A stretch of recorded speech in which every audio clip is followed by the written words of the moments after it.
It began not with a headline, not with a photograph, but with a whisper. A quiet rumor that started inside a private members' club in London, the kind of place where the powerful come to forget they're being watched. Before we continue, please hit the like button, subscribe to the channel, and turn on the notification bell for updates. A whisper that would soon travel across oceans, through the corridors of palaces, and finally explode across every tabloid front page in the world. The whisper said that Markus Anderson, Meghan Markle's longtime confidant, her shadow, her link between Hollywood and high society, had finally spoken. And what he said wasn't just shocking. It was personal. It was intimate. It was devastating. For years, Markus was the man behind the scenes, the invisible hand guiding Meghan's rise from television actress to royal wife. The world saw him as a loyal friend, the sophisticated Soho House executive who opened doors, planned private dinners, and quietly ensured Meghan's image was polished to perfection. But now, Markus himself was tearing down the facade. "She was my private, intimate toy," he allegedly said. 7 words that detonated like a bomb in the already fractured world of the Duke and Duchess of Sussex. But who is Markus Anderson really? And what could drive a man once considered Meghan's closest ally to reveal something so explosive, so damaging, that even Buckingham Palace is said to have gone into emergency mode? Let's rewind. Long before the royal titles, before Montecito mansions and Oprah interviews, Meghan Markle was just another ambitious actress in Toronto. Charming, polished, and fiercely determined. She wasn't content with being another name in the credits. She wanted more. And Markus Anderson was the key to that more. Through Soho House, Markus connected her to an elite web of executives, stylists, producers, and influencers, the world she longed to belong to. Those early days were glamorous but calculated. Markus was always nearby, a friend, a confidant, sometimes even a handler. He had access to everything. Her schedules, her private events, her ambitions, and her vulnerabilities. To many, their friendship seemed harmless, even endearing. But for those who observed closely, something about their closeness felt unusual. Too close, too intertwined, too strategically beneficial. Behind the smiles and champagne glasses, Markus was said to be Meghan's fixer, smoothing over feuds, coordinating media introductions, and filtering which relationships mattered. And yet, there were whispers, even then, that his loyalty came with conditions. He wasn't just a friend, he was a man with leverage. Years later, when Meghan's engagement to Prince Harry turned her into the most talked-about woman in the world, Markus followed her into the new royal orbit. He attended the wedding, stood beside her at private functions, and was photographed entering Kensington Palace on multiple occasions. The press called him Meghan's gatekeeper. The palace called him a liability. Harry, sources say, called him a ghost, someone always present but never explained. The cracks began to show in 2020, during the height of royal tensions. When Harry and Meghan decided to step back from royal duties, Markus was allegedly one of the few who knew in advance. Some claimed he helped orchestrate the transition, advising Meghan on image management, negotiations, and the narrative of victimhood that surrounded their exit. Others say he was using her fame for his own quiet power grab, embedding himself deeper into the media networks she now depended on. But then, something shifted. Somewhere between the glittering dinners of Montecito and the interviews that divided the world, Markus disappeared. The man who had once been a fixture in Meghan's circle was suddenly silent. No more public appearances, no more photos, no more Markus and Meghan features in glossy magazines.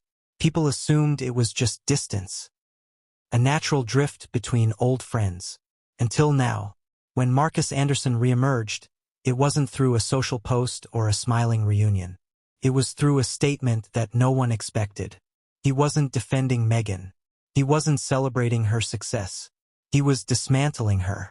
Word by word, he peeled away the mask of the perfect royal narrative. "She used me," he allegedly said, "and I used her, but it went far beyond friendship. She was my private, intimate toy." The statement was brutal, and it sent shockwaves across every platform. What did he mean by that? Was it a metaphor for manipulation? Or was there a darker truth buried beneath the words? Journalists scrambled for context, insiders rushed to clarify, and the royal family reportedly convened a crisis call. But Markus remained silent after that. No denial, no elaboration, just those haunting words. What's remarkable about this revelation isn't just the content. It's the timing. Markus's claim surfaced just as Meghan was rumored to be finalizing a new production deal in Hollywood. A deal that reportedly positioned her as a woman of empowerment, a voice for authenticity. To many observers, Markus's outburst felt deliberate, perfectly timed to puncture the image Meghan had been carefully rebuilding since her royal fallout. But was it revenge, regret, or was it something deeper? A confession from a man who had been part of a machine that chews people up and spits them out once they outlive their usefulness? In this story, there are no clean heroes, no innocent parties, only people who used each other in a game of fame, influence, and survival. Markus's words could be the cry of a betrayed friend or the weapon of a bitter enemy. Either way, they have reopened a chapter Meghan desperately wanted to keep closed. Imagine the chaos behind those Montecito walls when the news broke. Meghan's team reportedly scrambled, deleting old photos, blocking comments, and reaching out to close contacts for damage control. Harry, insiders say, was livid. He'd always been wary of Markus, believing his friendship with Meghan was more about access than affection. Now, those suspicions seem justified. But the real question remains, what did Markus mean? Was it simply a phrase of emotional manipulation? Or was there something more literal behind it? Because those who've known both of them, from the early Toronto days to the royal years, have whispered for years about boundaries blurred and power misused. The introduction of this story isn't just about a shocking statement. It's about understanding how fame rewrites friendships, how ambition distorts loyalty, and how a single phrase can unravel years of image building. In the age of headlines and hashtags, truth becomes elastic, stretched by whoever controls the microphone. And yet, even in all this noise, one undeniable fact lingers. Markus Anderson knew Meghan Markle better than almost anyone alive. He was there before the palace, before the titles, before the PR. He saw the unfiltered version, the woman behind the smiles. And when he finally spoke, it wasn't just gossip. It was testimony. But what drove him to break his silence now? Some say it was guilt, that he could no longer keep quiet after watching her rewrite the past. Others claim it was strategic, a move to reinsert himself into relevance at a time when Meghan's influence was slipping. A few even whisper that his statement was a warning, a shot across the bow before something even bigger is revealed. Whatever the motive, the damage is real. Meghan's inner circle has reportedly fractured even further. Longtime friends are choosing sides. Publicists are refusing calls. Even former supporters in Hollywood have begun to distance themselves. The words Markus used, private intimate toy, echo like a curse, poisoning every headline attached to her name. And perhaps that's the tragedy of it all. In the pursuit of power, influence, and recognition, both Markus and Meghan seem to have lost what little authenticity they had left. What began as a friendship forged in ambition has ended as a cautionary tale of betrayal, exposure, and the price of silence broken too late. This is where our story begins. In the shadows of truth and manipulation, loyalty and revenge. The next chapters will uncover the full scope of what Markus meant, the events that led to his shocking confession, and how this revelation has rattled the royal narrative once again. Because one thing is certain. When a man who helped build Meghan Markle's empire starts tearing it down, it's not just gossip. It's history repeating itself, and this time it's personal. It all began in the late nights of Toronto's elite social scene, long before royal headlines or palace photographers ever caught Meghan Markle's name. Soho House was the beating heart of that world, an exclusive refuge where ambition met opportunity, where deals were whispered over candlelight, and secrets were exchanged more freely than cocktails. At the center of it all was Markus Anderson, a man with charm sharp enough to cut glass, and the kind of influence that didn't come from wealth, but from access. He was the gatekeeper, the one who decided who belonged and who didn't. Markus had a gift for people. He could read them within seconds, dissect their desires, and position himself exactly where he needed to be. To some, He was a friend. To others, a broker of dreams. And then came Meghan. When Meghan first walked through the glass doors of Soho House, Toronto, she wasn't yet a household name. She was a working actress, polished and smiling, juggling her roll-on suits with her quiet hunger for something greater. Those who remember her from that time describe her as magnetic, the kind of person who made you feel like you were the only one in the room, even when she was surrounded by many. But in that same crowd, Markus noticed something different about her. She wasn't there to network. She was there to climb. They connected instantly. Markus saw in her a spark of ambition that mirrored his own, and Meghan saw in Markus the kind of connection that could change everything. In the world of celebrity access, relationships were currency, and Markus was the most valuable banker in town. Through him, doors opened. Invitations arrived. Suddenly, Meghan wasn't just another actress. She was the woman everyone wanted to meet. Their friendship deepened quickly, but those around them would later wonder if it was ever truly built on friendship at all. They became inseparable, attending events together, sharing private dinners, even traveling side by side to exclusive getaways. Markus introduced Meghan to people who could shape her image, guide her narrative, and position her exactly where she wanted to be, on the edge of power. It was through Markus that Meghan first brushed shoulders with media magnates, brand executives, and powerful producers. He made introductions quietly, with purpose, each one calculated like moves on a chessboard. But behind their laughter and shared ambition was a private understanding, one unspoken, yet deeply felt. Markus was her gatekeeper, but also her mirror. He reflected back the version of Meghan she wanted the world to see. Sophisticated, strategic, untouchable. He polished her image not through advice but through association. In his world, perception was everything. Soon, whispers began to circulate within the Toronto elite. Some said Markus was too close to Meghan. Others wondered why she relied on him so heavily. To those outside their circle, it looked like an intense bond built on loyalty. To insiders, it looked transactional, a partnership built on power, not trust. Their relationship wasn't romantic in the traditional sense, but it was intimate in every other way. Markus was there in her dressing rooms, at her fittings, during her emotional breakdowns when things on set didn't go as planned. He was the one she called when she needed a favor, an introduction, or damage control. Over time, their lives intertwined so deeply that separating one from the other became impossible. By the time Meghan's relationship with Prince Harry began to take shape, Markus was already deeply embedded in her life. He wasn't just her friend, he was her strategist, her social armor.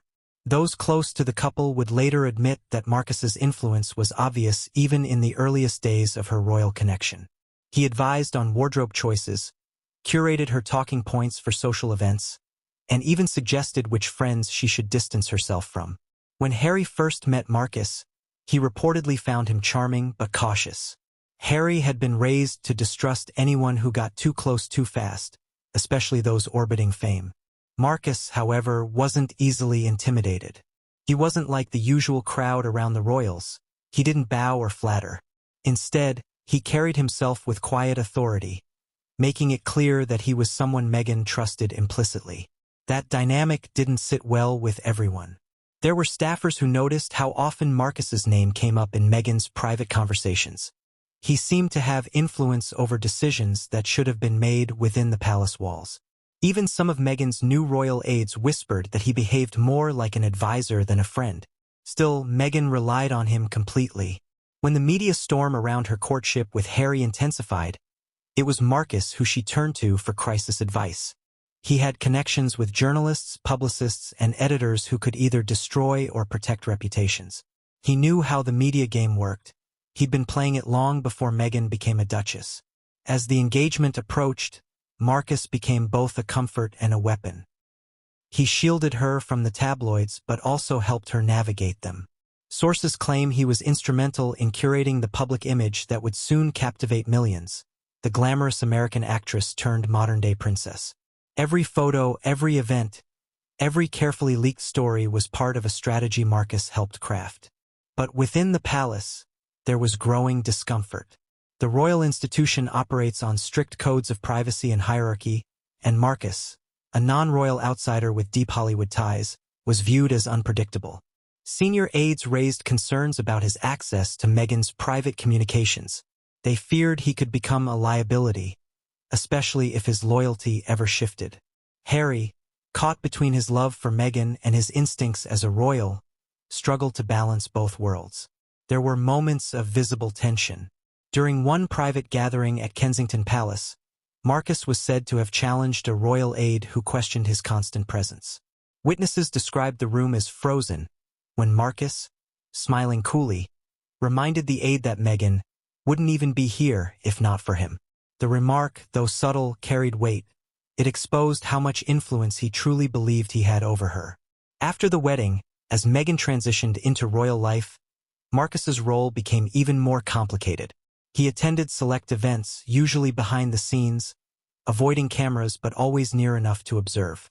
When Meghan faced public criticism over her treatment of staff, Marcus reportedly offered advice from afar, telling her to control the narrative before others did. His understanding of media psychology was unmatched. He believed that perception could always be manipulated, even in failure. But not everyone agreed with his methods. Royal insiders described his approach as too American, too aggressive, too calculated. To the traditionalists inside the firm, Marcus represented everything they feared. The merging of Hollywood with royalty, of branding with bloodline. Meghan, however, saw no issue. She valued his loyalty above all else, even when it came at the cost of alienating those within her new royal circle. There was one particular incident that insiders say marked the beginning of the end. During a private trip abroad, Marcus reportedly made a decision that infuriated palace staff. He arranged an off-record media appearance for Meghan without official approval. The story spun wildly out of control, painting Meghan as manipulative and overly self-promotional. While she denied involvement, those close to her knew Marcus's fingerprints were all over it. It was a gamble that backfired, deepening the growing mistrust between her and the institution she'd married into. From then on, the palace quietly pushed Marcus out. Invitations slowed. His access dwindled.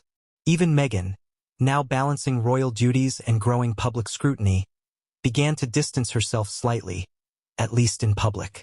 But privately, the connection remained. Late-night calls continued. Confidential discussions about strategy and image never really stopped.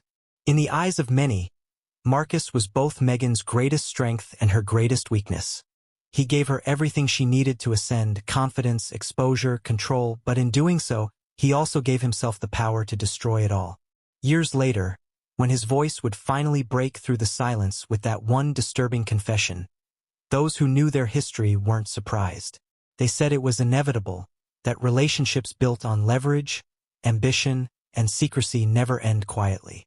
But in those early days, before the headlines and betrayals, Markus Anderson and Meghan Markle were simply two ambitious souls who recognized the same fire in each other. Their connection wasn't born of love or friendship. It was born of need. Each had something the other wanted. For Meghan, Marcus offered access. For Marcus, Meghan offered relevance. Together, they built a facade so convincing that even royalty believed it. The irony is, Marcus once told a close acquaintance that his greatest strength was making people think he cared. "I don't get attached," he said. "I get results." And for a long time that was enough. Until one day it wasn't. Because when Meghan crossed the line from celebrity to royalty, she changed the rules of their game, and Marcus didn't like games he couldn't control. His pride bruised, his influence fading. He began to see Meghan not as a friend, but as a symbol of everything he'd built and lost. By the time the royal doors closed on him for good, Marcus had already started collecting memories. Old messages, private letters, unguarded moments. He knew that one day those fragments would matter. And when he finally spoke, he didn't just expose her. He reminded her that nothing stays hidden forever. The story of Markus Anderson and Meghan Markle began in glitter and ended in fire. And yet, we're only scratching the surface. Because what happened inside Soho House was just the beginning of a relationship that would shape, define, and eventually destroy the image of a duchess. And as Marcus's confession would later prove, Every secret they built together would come crashing down. Toronto had always been more than just a city for Meghan Markle. It was her proving ground. Behind the polite smiles and clean skylines, it was a place of ambition, gossip, and quiet power. And deep within that world, Markus Anderson was the unseen puppeteer pulling strings that most people never noticed. What the public saw was a friendship built on charm and shared circles. What insiders saw was something entirely different. A controlled partnership held together by secrets, opportunity, and fear of exposure. Markus and Meghan's connection in Toronto was rooted in strategy.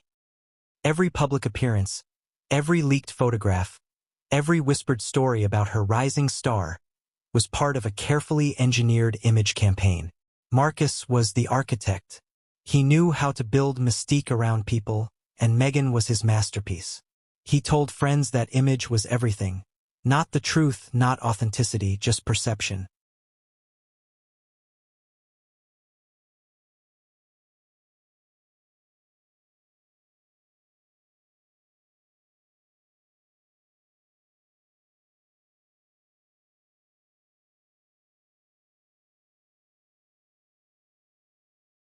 But there was one document, one private contract, that would later become infamous. It allegedly outlined staged interactions and coordinated leaks designed to shape public perception during Meghan's transition from actress to royal. The deal reportedly involved a small team of handlers, photographers, journalists, and consultants, who would create the illusion of organic fame while ensuring Meghan remained untouchable. When rumors of this contract first emerged, Meghan's team dismissed them as fiction. Yet several insiders swore they'd seen fragments of the document, emails, drafts, and budget proposals detailing narrative maintenance. Among those insiders was Markus himself. Some claimed he was the one who leaked parts of it years later when tensions between him and Meghan reached their breaking point. Those who know Markus say that the line between business and personal loyalty was always thin for him. He could shift from friend to strategist in seconds. And when he felt betrayed, he used strategy as revenge.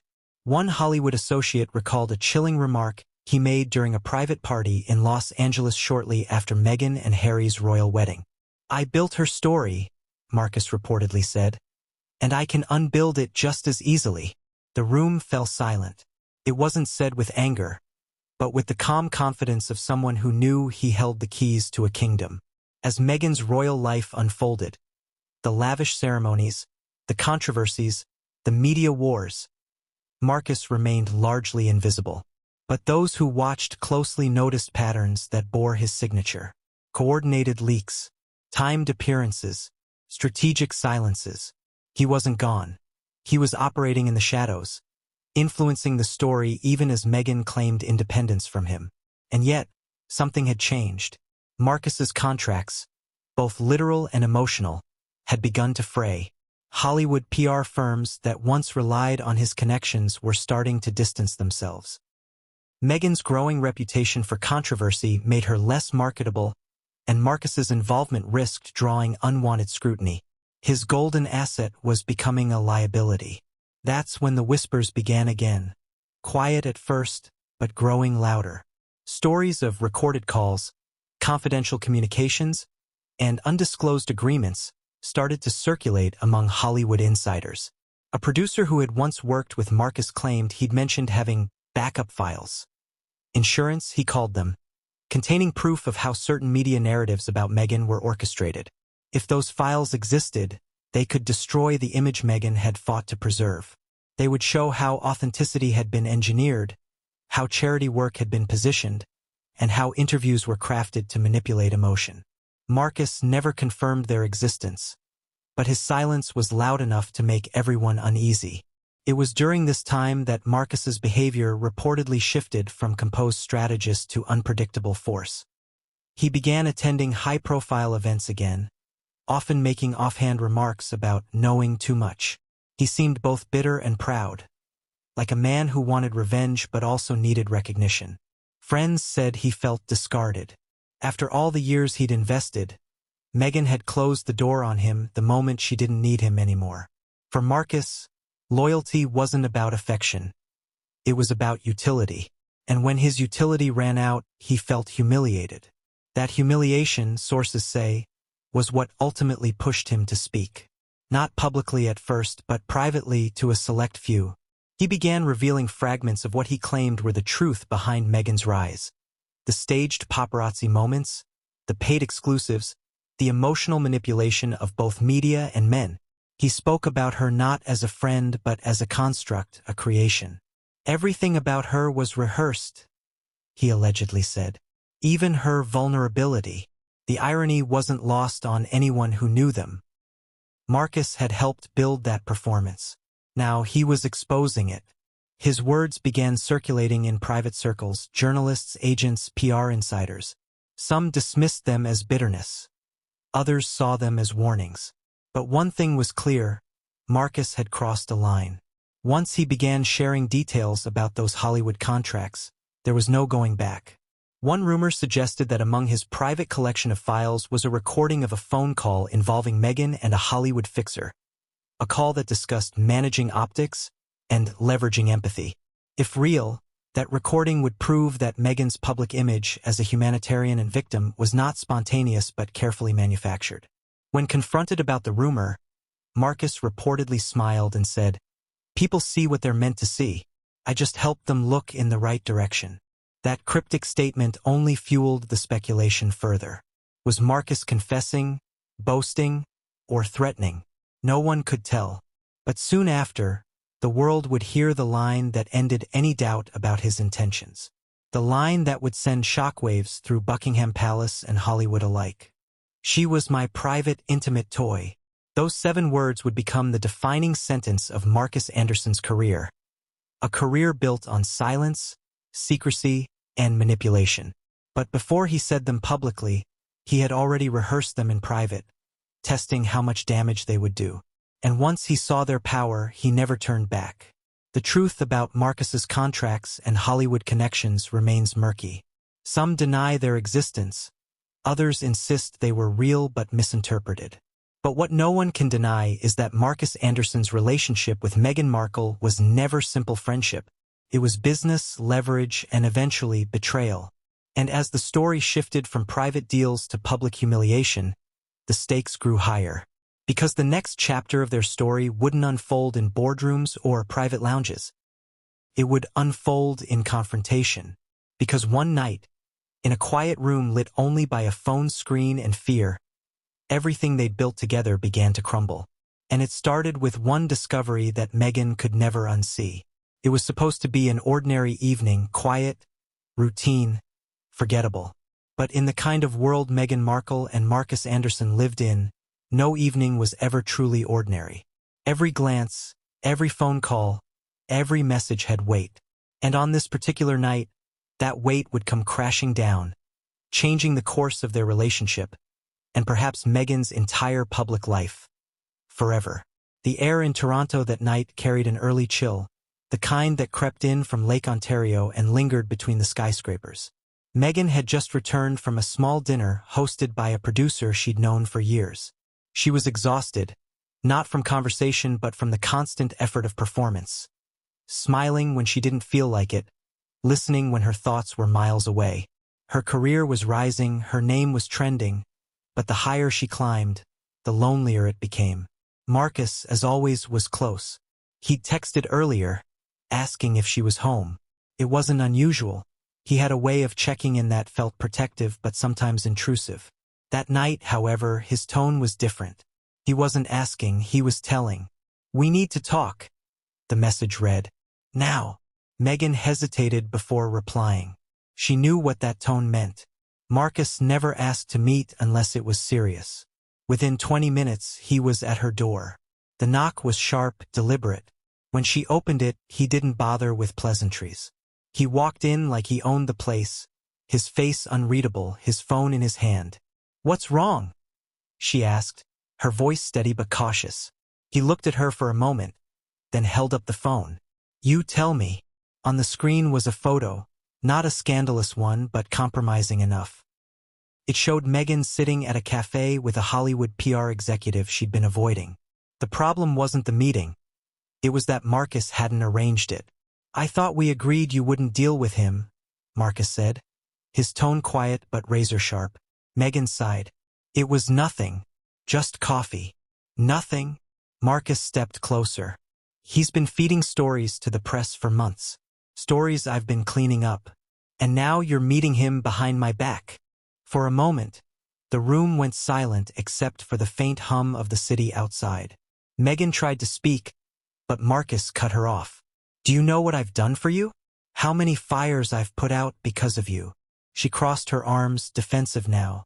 I never asked you to fix everything, Markus. He laughed bitterly. You didn't have to ask. You made sure I couldn't stop. It was the first time they'd spoken to each other like that, without filters, without strategy. Years of tension, loyalty, and manipulation were boiling beneath the surface. Markus took another step forward. You think you can just walk away? You think you can build this version of yourself without me? I made that image, Meghan. I crafted it. Every headline, every connection, every door that opened, it happened because of me. And I paid for it, she shot back. With loyalty, with gratitude, with friendship. But not with control. That word, control, hit Markus like a slap. For years, he'd been the architect of her success. The idea that she might now see him as a manipulator instead of a mentor enraged him. His voice dropped to a whisper. Without me, you'd still be background noise. She stared at him, her eyes narrowing. Without me, you'd still be a name on a guest list. The silence that followed was heavy, suffocating. For a moment, it wasn't about power or fame. It was about two people who knew each other too well, each holding secrets that could ruin the other. Markus finally broke the silence. You don't understand what I have, do you? Meghan frowned. What are you talking about? He turned his phone around again, scrolling through files, photos, voice notes, fragments of messages. Every deal, every call, every little moment you thought was private. I kept records, because I knew this day would come. Her face paled. You recorded me? He didn't answer directly. Insurance, he said. You'd be surprised how quickly people forget what they owe you when they get what they want. The words sank like stones. Meghan felt the air leave her lungs. In that moment, she realized she wasn't just dealing with a friend or an ally. She was dealing with someone who could destroy her. What do you want? She finally asked. Markus smiled faintly. I want respect. I want acknowledgement. I want you to remember where you came from and who helped you get there. She tried to stay calm. So this is blackmail? He shook his head. No, this is reality. For a moment, neither spoke. Then Meghan turned away, walking toward the window. The city lights blurred in her eyes, reflecting both anger and disbelief. You're not the person I thought you were, she whispered. Markus's voice softened, almost sad. Neither are you. There was truth in that. Both of them had changed. Fame had stripped away their sincerity, leaving behind calculation and survival instinct. What was once loyalty had turned into quiet warfare. The argument didn't end that night. It lingered, stretching over days of silence, unanswered messages, and broken trust. Meghan began to pull away, slowly at first, then decisively. She changed her numbers, distanced herself from mutual contacts, and refused to let Markus control her narrative anymore. But Markus wasn't done. He started to appear unexpectedly, at events, restaurants, even charity functions she attended. Always polite, always smiling, but his presence was a warning. He didn't need to threaten her openly. Just being there reminded her that he existed, and that he knew things. Behind the scenes, Markus began to plant small seeds of chaos. A private story from Meghan's past would suddenly surface in the tabloids. A photo she'd thought was deleted would appear on gossip blogs. The details were too specific to be coincidence. Every time she tried to guess the source, his name surfaced in whispers. One night, during a private dinner with a small circle of trusted friends, Meghan reportedly broke down. He won't stop, she said. He knows everything. A friend asked her why she didn't confront him publicly, why she didn't call his bluff. Her answer was simple. Because if I do, he'll burn everything. It was around this time that Markus started making mysterious visits to Los Angeles. meetings with journalists, PR agents, and old contacts who had once worked with Meghan. He was piecing together something, a story, a confession, maybe even revenge. Those close to him say he was different then.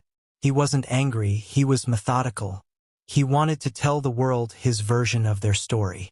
What triggered the final confrontation between them is still unclear, but insiders believe it happened shortly before Meghan's move into full royal life. She had already met Prince Harry, and the media frenzy around her was peaking. For Markus, that was both triumph and betrayal. The woman he'd helped create was now slipping beyond his reach, surrounded by royal advisors and palace handlers who wanted him nowhere near her. He tried one last time to speak with her, privately, discreetly. She refused. He sent a message that would later become infamous among those who saw it. "You can erase me from your photos, but you can't erase what I know." Weeks later, an encrypted file began circulating among select media insiders. A collection of voice notes, text transcripts, and call logs allegedly connecting Meghan and Markus to early-stage media strategies, staged events, and private negotiations. Most outlets dismissed it as fabricated. But for those who had been watching their relationship unravel, it felt real, too real. One source, a journalist who had worked with Markus before, said he sounded broken during their last call. "He told me she'd forgotten who she was, that she'd turned her entire life into a performance. He said she treated him like a prop." Those words, though bitter, hinted at something deeper. A man who felt discarded by the person he'd helped shape. And for Markus Anderson, being discarded was unforgivable. The night everything changed wasn't about one argument or one discovery. It was the night Meghan realized she was no longer in control. Markus had turned from ally to liability, and the cost of silence was growing. Every shadow, every whisper, every leak was a reminder that he was still there, watching, waiting, collecting. In the weeks that followed, Meghan would try to fortify her image even more tightly. She surrounded herself with new advisors, signed non-disclosure agreements with staff, and instructed her team to eliminate vulnerabilities. But none of them knew how deep Markus's archive went, or how far he was willing to go to make himself heard.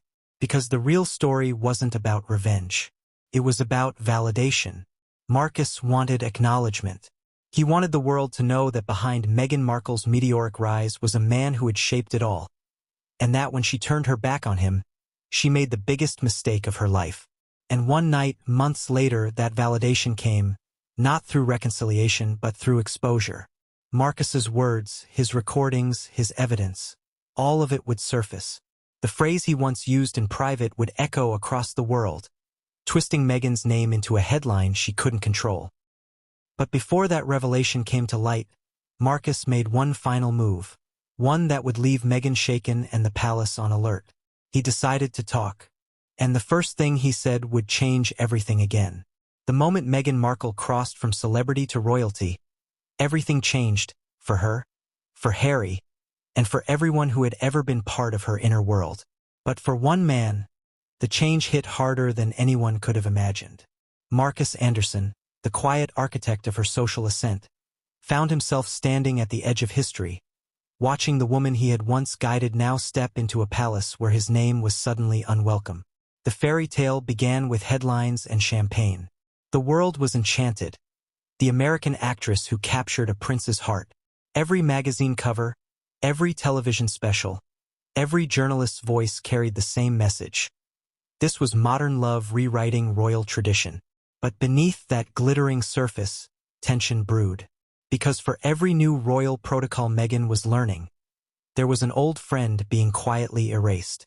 When Meghan and Harry announced their engagement, Markus was among the first to publicly congratulate her. His post was simple, understated, and yet carefully chosen. A single photograph and a caption that read, "The beginning of something beautiful." But insiders later revealed that behind the scenes, Markus was uneasy. He hadn't been invited to discuss the changes that were coming, and his messages to Meghan were being answered with polite, distant replies. He knew what was happening. He'd seen it before. The palace had its own rules, its own walls, its own system for controlling access. Meghan wasn't just marrying a man. She was marrying an institution, and that institution had no interest in sharing influence with someone like Markus Anderson. Still, Meghan couldn't let go completely. In those early months, she relied on Markus as her emotional anchor. Royal life was an entirely different battlefield. Every movement was analyzed, every gesture dissected, every word interpreted. The palace courtiers didn't trust her. The press was ruthless, and even some within Harry's circle treated her with polite suspicion. Markus became her unseen advisor once again, helping her navigate the invisible traps of royal etiquette and media perception. When she moved into Nottingham Cottage, Markus visited discreetly. He was careful, never photographed, never announced. Staff referred to him as the friend from Toronto, but they understood his importance. He was more than a guest. He was a strategist. He helped her adjust her public tone, advising her on how to appear approachable yet regal. He suggested which charities to spotlight, which causes would align with her brand of compassion, and which interviews could soften her image with the British public. Some of his advice worked. Others backfired. But what truly worried the palace wasn't what Markus said. It was how much he knew. Within the royal hierarchy, power is measured not only by position but by information.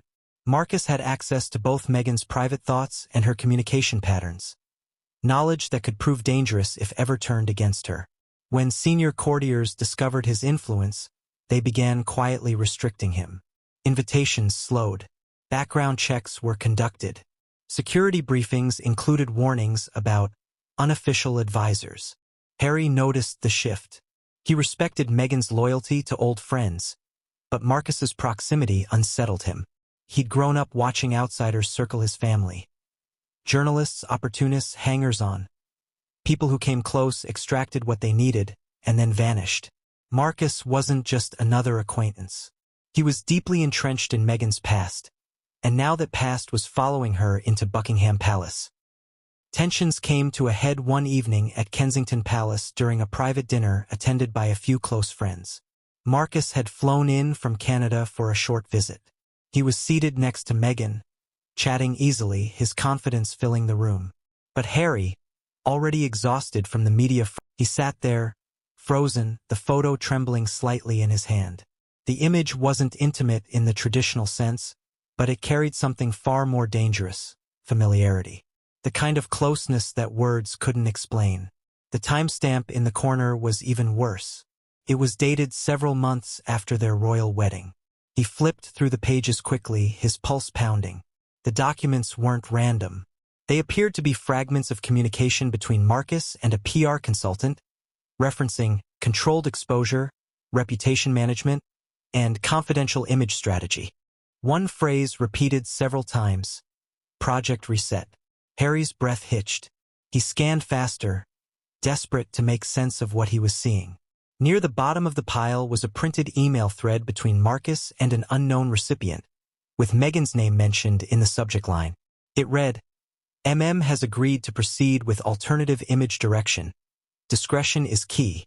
For a few seconds, Harry just stared, his mind spinning through possibilities. Was this old? Fake? A misunderstanding? But the formatting, the timestamps, the familiar names, it all felt too real. He read on. One message, dated just weeks after their first royal controversy, included Markus's signature. We need to align optics with sympathy. The couple's brand must remain emotionally resonant. It was the kind of PR language Harry despised. Cold, detached, manipulative. The implication that their marriage, their struggles, could be repackaged like marketing content. He put the papers down, his chest tightening. The sun outside the windshield glared too brightly now. He couldn't breathe. When Meghan stepped outside a few minutes later, she found him still sitting there. Pale, silent, the envelope open beside him. What's that?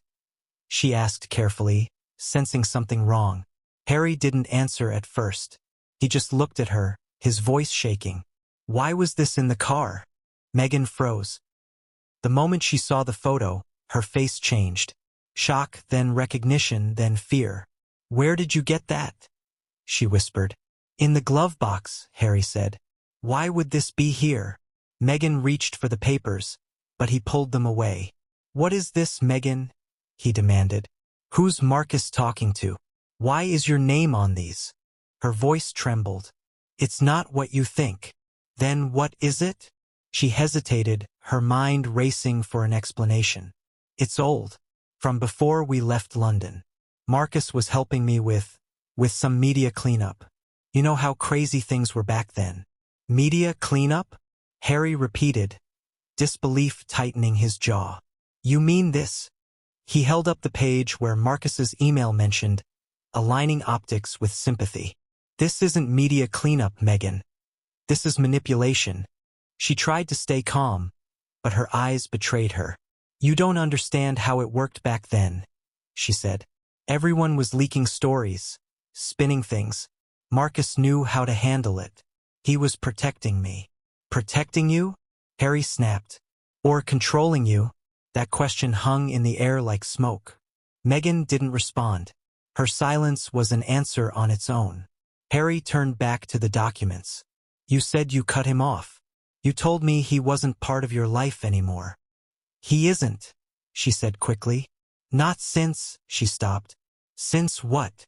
Harry pressed. "Since you decided to hide this from me? Or since he started leaking things?" Her voice broke. "I didn't hide it from you. I just didn't think it mattered anymore. But it mattered now."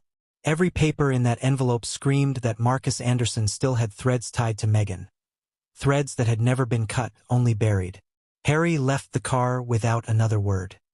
He walked back into the house, the documents clutched in his hand. Meghan followed, desperate to explain. But once inside, he stopped and faced her. "If there's more," he said quietly, "I need to know. All of it." She nodded weakly, but inside her mind, panic was rising, because she knew there was more. The Project Reset documents weren't supposed to exist anymore. They were part of a secret media operation Markus had designed during the height of her royal scrutiny. A strategy to reposition her image as a misunderstood outsider, to make her appear vulnerable, relatable, and persecuted. It wasn't entirely dishonest. It was just manufactured. Markus had called it controlled empathy. Meghan had called it survival. But the operation came with risks. Markus handled the coordination, but he'd kept copies, insurance, in case she ever turned her back on him. When she married Harry, she'd begged him to destroy everything. He said he did. She believed him. Until now. Meghan's mind raced. How did it end up in the glove box? Who had access to the car? The staff? The security team? Or someone trying to send a message? That night, as the house grew quiet, Meghan sat alone in the living room. The documents spread across the table. The more she read, the worse it got. There were budget allocations labeled influencer engagement, emails referencing narrative correction, and even a list of journalists categorized as receptive or resistant. Each page was a reminder that her rise to global fame wasn't as organic as she wanted people to believe. And then, tucked at the bottom, she found something that made her blood run cold. A handwritten note. Short, direct, familiar handwriting. "You forgot who built the story. Maybe it's time the world remembers." No signature. But she didn't need one. Markus. She gripped the paper so tightly her fingers turned white. The message wasn't a threat. It was a statement, a reminder that silence had an expiration date. When Harry walked in later, Meghan quickly shoved the papers back into the envelope. He could see she'd been crying. "What did you find?" he asked quietly. "Nothing new," she said. "Just the same old ghosts." Harry wanted to believe her, but something in her voice told him the truth was heavier than she was letting on. The next morning, he called security. Every car, every room, every inch of their property was searched. Nothing else was found. But the damage was done. Trust had cracked. Meanwhile, in Los Angeles, Markus Anderson was seen arriving at a private members club. He looked calm, almost smug, as he greeted a small group of acquaintances. When asked about Meghan, he smiled faintly. "We all have our roles," he said. "She played hers. I played mine." Back in Montecito, Meghan couldn't sleep. The letter haunted her. The documents, the handwriting, the eerie familiarity of Markus's words. It all confirmed what she'd feared for years. He still had something over her, something bigger. The press didn't know it yet, but the leaks that would follow were already set in motion. Someone had Markus's files, or at least pieces of them. Over the coming weeks, small fragments began to appear online. Unverified emails, screenshots, partial transcripts of conversations. Each one chipped away at her credibility. Each one felt closer to the truth.